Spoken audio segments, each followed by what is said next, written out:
We can do it. Yes, we can. We can change things throughout the land, but we all must lend a hand. We can do it. Oh, yes, we can. Oh, your neighbor over there, a bit bewildered, but he cares.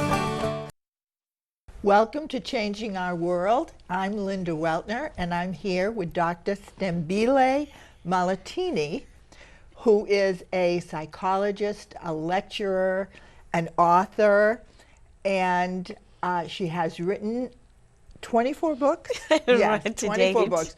But the latest two are called Unstoppable, one for teenagers and one for women, which is the group of people that she works around the world with. So we're going to talk about that theory. But first, I want to find out about Dr. STEM, which is what she likes to be called, yes. Dr. STEM, and her philosophy. Where were you born? I was born in Zimbabwe, Harare, Zimbabwe, in Africa. Now, I have heard from you, of course, that you were not a good student and that you weren't considered pretty. And here you are teaching about self-confidence. What was it like? Tell us a little bit about that childhood. I grew up in a little city called Kambuzuma in Harare, in Zimbabwe, and I'm the firstborn of 7 children. So hello, everyone. And especially my parents, I have to give them the credit, Benjamin and Ida Mahlatini. Growing up in Kambuzuma, I went to a school, primary school, Wadzanai and Kurai primary schools. And at that time, people used to tease me when I was in school, and I used to cry a lot. I was a crybaby. Everybody would say something, and then I would cry. You know, people would look at me the wrong way, then I would cry. And my self-esteem was very low, talking about self-esteem. And you were thin? I was very skinny. It's not even thin, skinny. So when people call you skinny, it's even more hurtful than being called thin for me. Yeah. So I was very skinny and tall. So I used to walk like this here so that I wouldn't be taller than my peers that I was walking around, because then they would be like, oh, you're too skinny. So I always used to walk like this here, and what that does too, it buries what's inside of you, because now you're folded down. in. Yes, you're folded in. And you weren't an outstanding student? I was actually in the top 10. That much, at least I was good. I was in the top 10. And then from grade 1 to grade 5, then from 5, we have grades over there, grade 5 to 7, I became, in the top 5, but I think what happened at home was also affecting me, because then we were not the richest people, mediocre, so there was a lot of problems that we were having as far as being hungry and, having to go to the fields. So that takes away from you studying sometimes. And your mother didn't do anything professional, right? Oh, no. Yeah, no. Did you have any models of successful women who were like entrepreneurs or anything? No, not growing up. I don't remember. The women were, at home, rearing the babies and being wives, and that's what I remember during my time. And when you were, say, in middle school or high school, what was your dream? What did you want to be when you grew up? I always wanted to be a doctor. And I didn't know what kind of a doctor, but I just wanted the name DR for doctor. Had you ever been to a doctor, a female doctor? Not female doctors. There were male doctors, but it's a prestigious thing to be a lawyer or a doctor. You like the title. You wanted a title. There you go. So, and then, with the title came the money. I believed that if you do that, then you will get more money. So I thought, you know what? I'll be a doctor and I'll have more money and I'll be rich. So how you went to high school, yeah. And where did you go after that?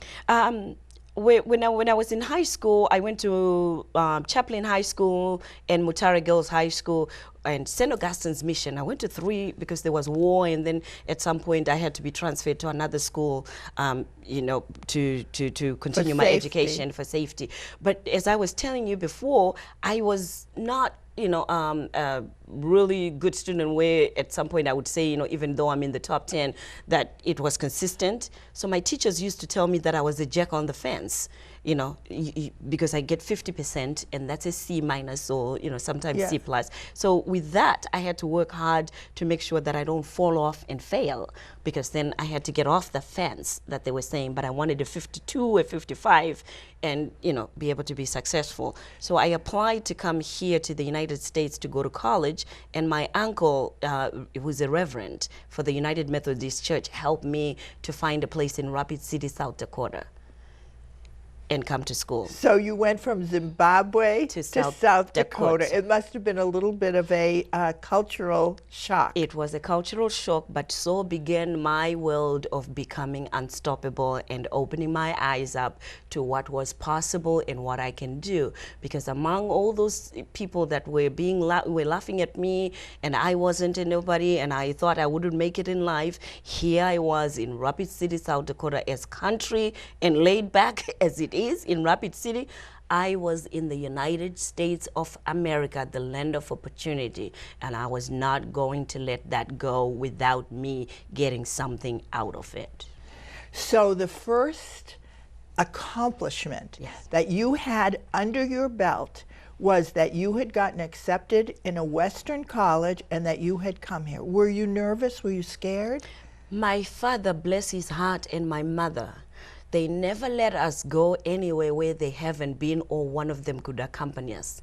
So my father came with me to the United States to go to college in Rapid City, South Dakota, because he had never traveled anywhere. Both my parents had never traveled out of the country. We both came here, and we came in a week early before all the students. So it was very quiet, but there was a matron who was in the dormitories preparing, all the dormitories for where we were going to stay. So my dad says, well, where are the students? She says, oh, they're not going to be here until a week from now, but you can leave her, she'll be okay. And he says, no, I will take her back, and then she can come when the other students are here. So I went all the way back home to Zimbabwe with him.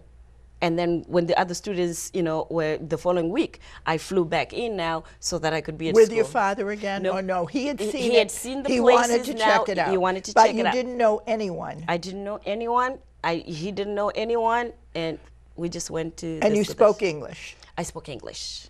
And did you fit in that first year? Did you feel you belonged? I felt I belonged because I had 3 girls. There was 4. We were with 2 bunk beds. Yeah. So I was in the bottom one, and there was another girl there, and the 2 girls over there. They were very friendly, to me, and I was scared. Were they from foreign countries or Americans? They were American. One was from Chicago, and 2 were from California. Okay. So I guess they were happy people that were just, they are not Northerners that. Yeah, and sophisticated too. They embraced me, and I'm always laughing, and I was friendly.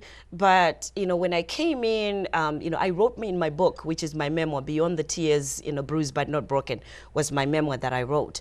And in that book, Tell me the name again. Beyond the Tears. Beyond the Tears. Bruised but Not Broken. Aha, bruised but not broken. That's excellent. Yeah, okay. So I spoke in there. There's one incident where I talk about being in Rapid City, South Dakota at National College, and I was working in an office. And one of the ladies said, I want to talk to you. And when she called me in the office, she says, I don't know how to tell you this, but I want to help you out. There's an order that you have that is different from us. I know.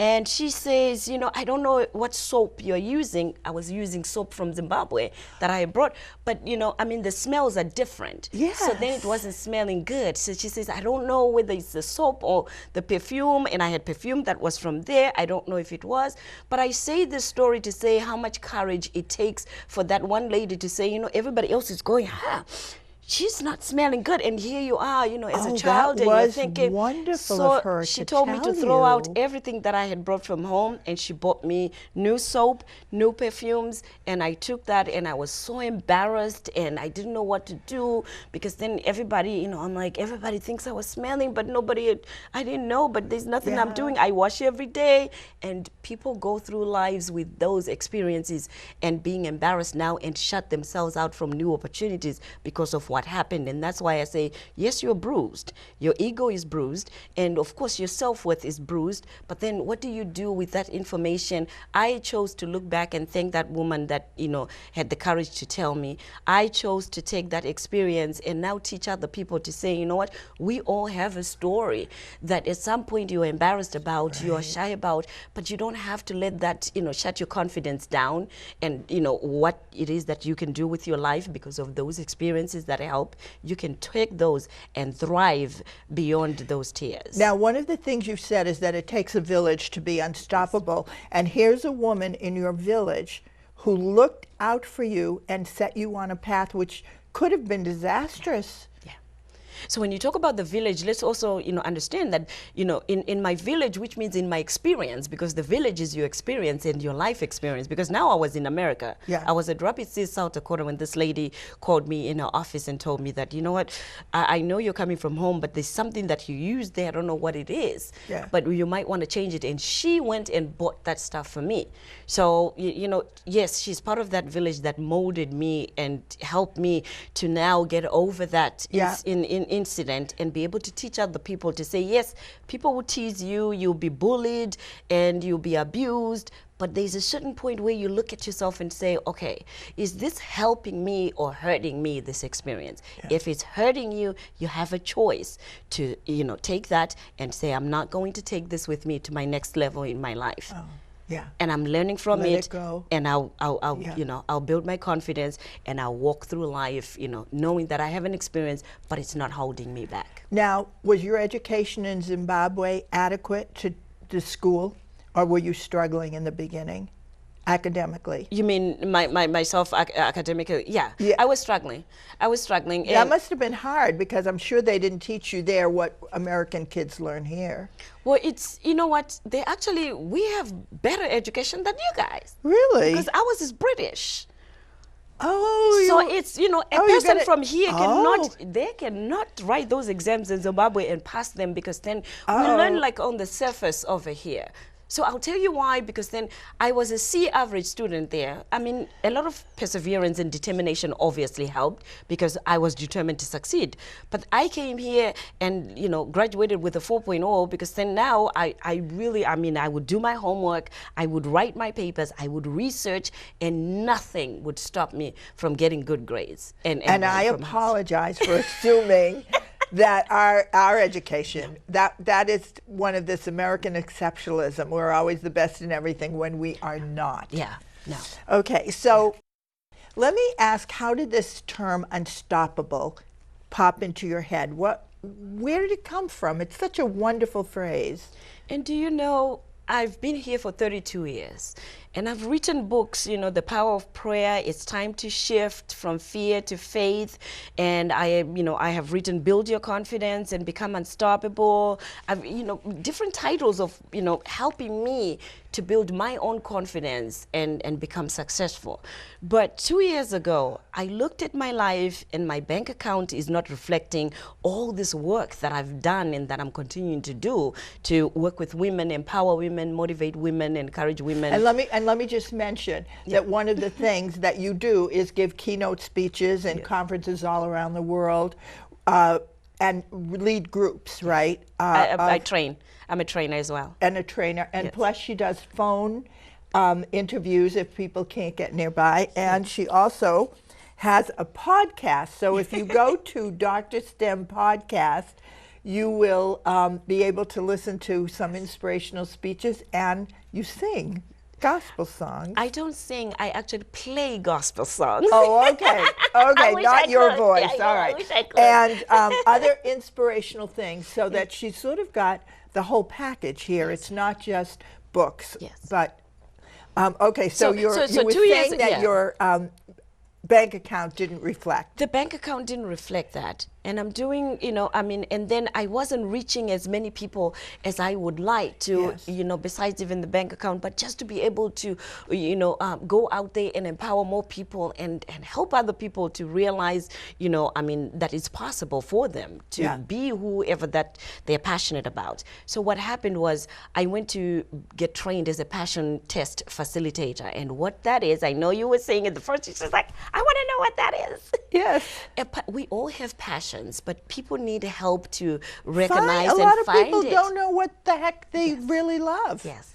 So we actually, have a training that we were trained where I can work with you and assess where you are with your life, the things that you like, the things that you don't like. With a and help you questionnaire? with a questionnaire and counseling, coaching that, that I can do to help you to determine what will be on your top 5 passions, the top 5 things that you want. And then from those top 5, we also, look at them and see the top 2 until you come to the very first one that you say, you know what, if I sleep today and just wake up in the morning and somebody says, hey, what would you want to do? And I get to do this for the rest of my life, I'm good. I'll be happy, I'll be at peace with myself, and I know I'll do well, because when you do something that you're passionate about, that bank account will reflect, without you even looking at it, because you're enjoying what you're doing. So that's what I realized.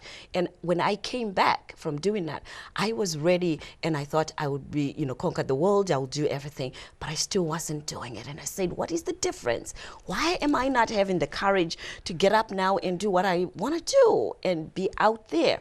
And I realized that confidence plays a big part in those that make it and those that are still thinking that, I know I can, but I don't know what I need to do the next step, because I have so many trainings behind my belt that you would not have thought that I was afraid, and I didn't think that I was afraid to go out there. But you know what?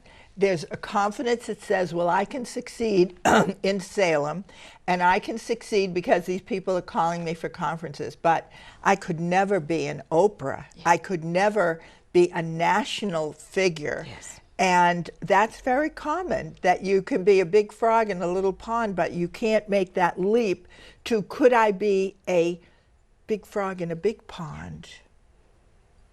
And what helped me was one more seminar. I've gone to multitudes of seminars. One more seminar I went, it's called I Can Do It.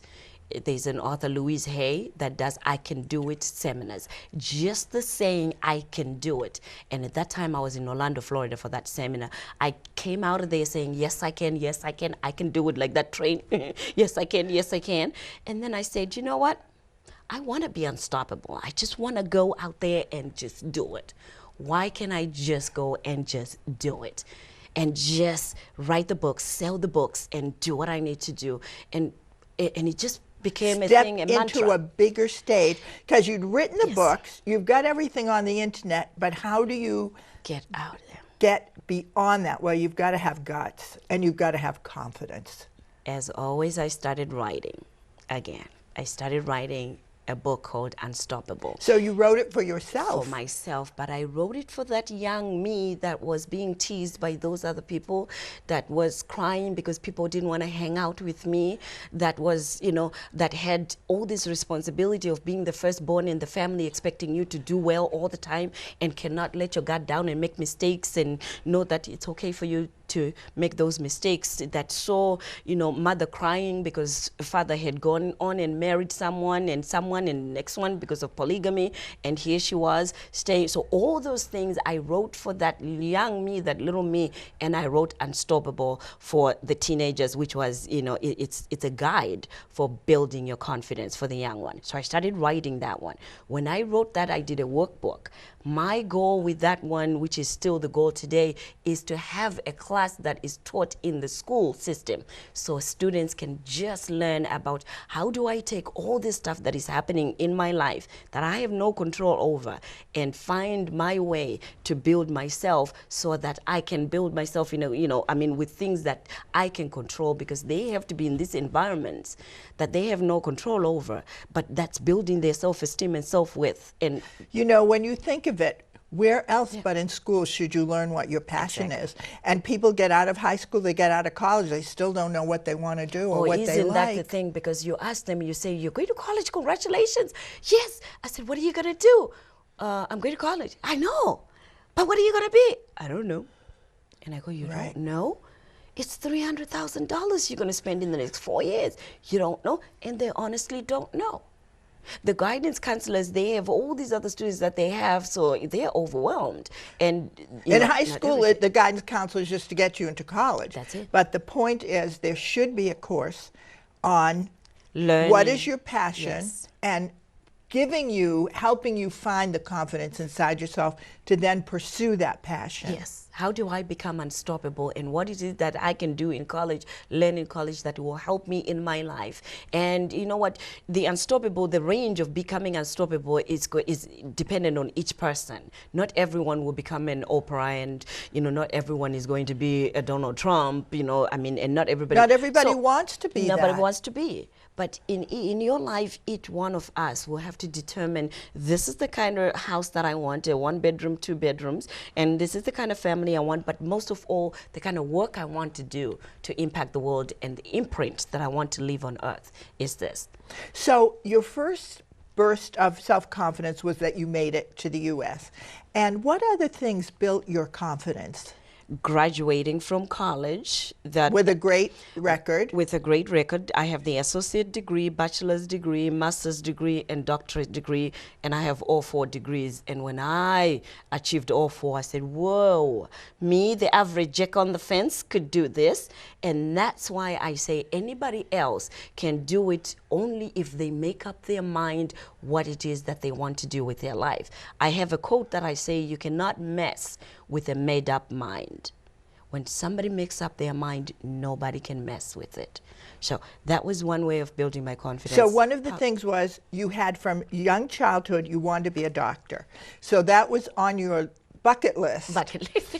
So that people would call you DrStem, which is like Dr. Ruth or whatever. It's actually very affectionate, not an affected kind of term at all. Okay? Yeah. And then I published a book, and people actually bought the books and read the books and gave feedback that they could relate. Was that your memoir, your first one, or what was your first book? My first one was The Power of Prayer. I was raised in a Christian family. We believe in God, and as a praying, with a praying mother and a praying father and a praying family, we always believe that God has more for you than you can ever imagine. There's a reason why you were created to be on this earth. And when you find out what that reason is, and you can do that, knowing that you can, it's already yours. It's a gift that you have within you, then you become unstoppable.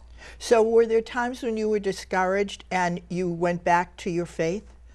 A lot of times. A lot of times I was discouraged. Things were not they were not going the way that I had dreamed. You dream this big, and you think, oh my God, as soon as I publish a book, people are going to buy it, and I'll have and money. then nothing happens, because I've Nothing had a book happens, published and right? nothing happens. Yeah. Nothing happens. And then I realized that, not only do I need my faith, because then, you lose the income for one, relationships, go sour, and they don't work out the way that you want them to work out.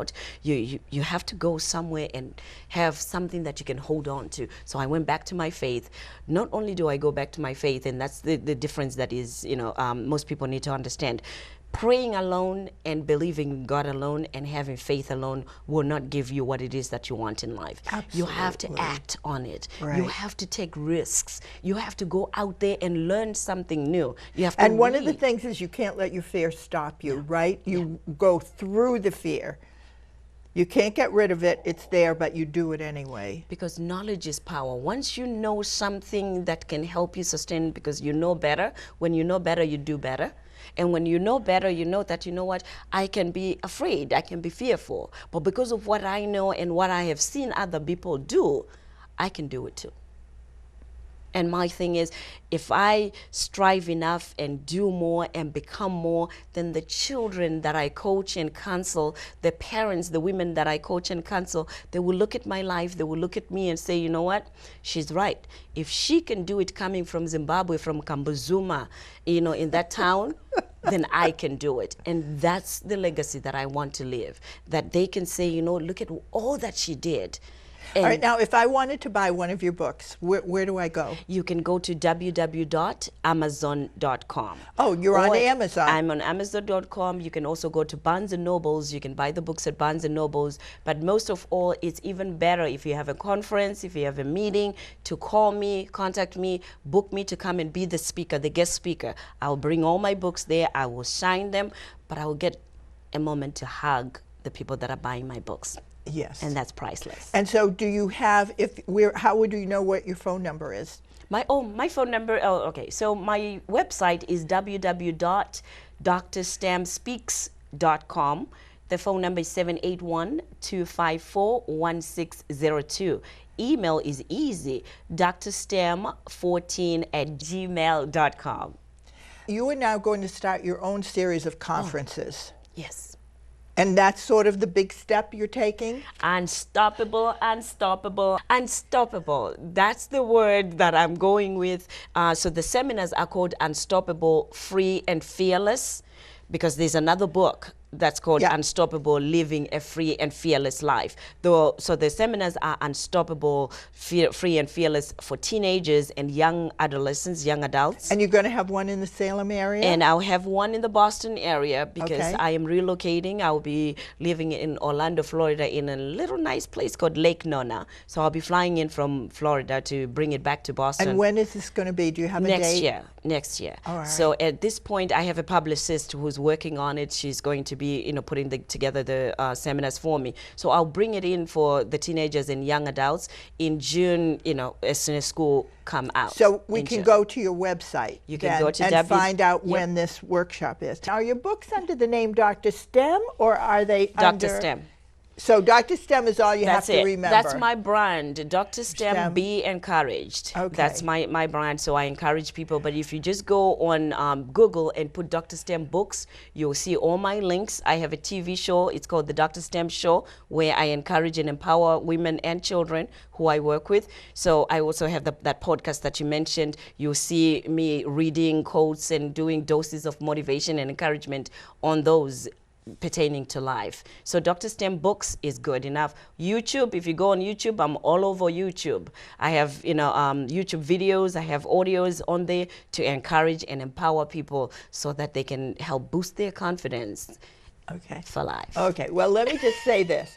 If you feel that you're stoppable or that you're stuck, which also happens, that's a form of being stopped, and you would like to sort of get unstuck, go to YouTube, look for DrStem, read her books, and maybe think about signing up for this conference next year. But I find that some of these books can really make a difference in reordering and in getting your head out of the box it's in. And one of the boxes is, that's what my mom told me, or that's what my past dictates. And if you're going to be unstoppable, then you need to move beyond that and leave that behind and move into this unstoppable mode. And that listening to these, being encouraged by DrStem is what you need. That's my prescription from the good doctor here. So thank you very much. It's been a pleasure to meet you again. And to get to know you and to be able to give such good advice to my viewers. Thank you. Cause the problems can all be solved with dedication and a little resolve. Obstacles slowly dissolve when we all just get involved. We can do it. Yes, we can. We can change things throughout the land. But we all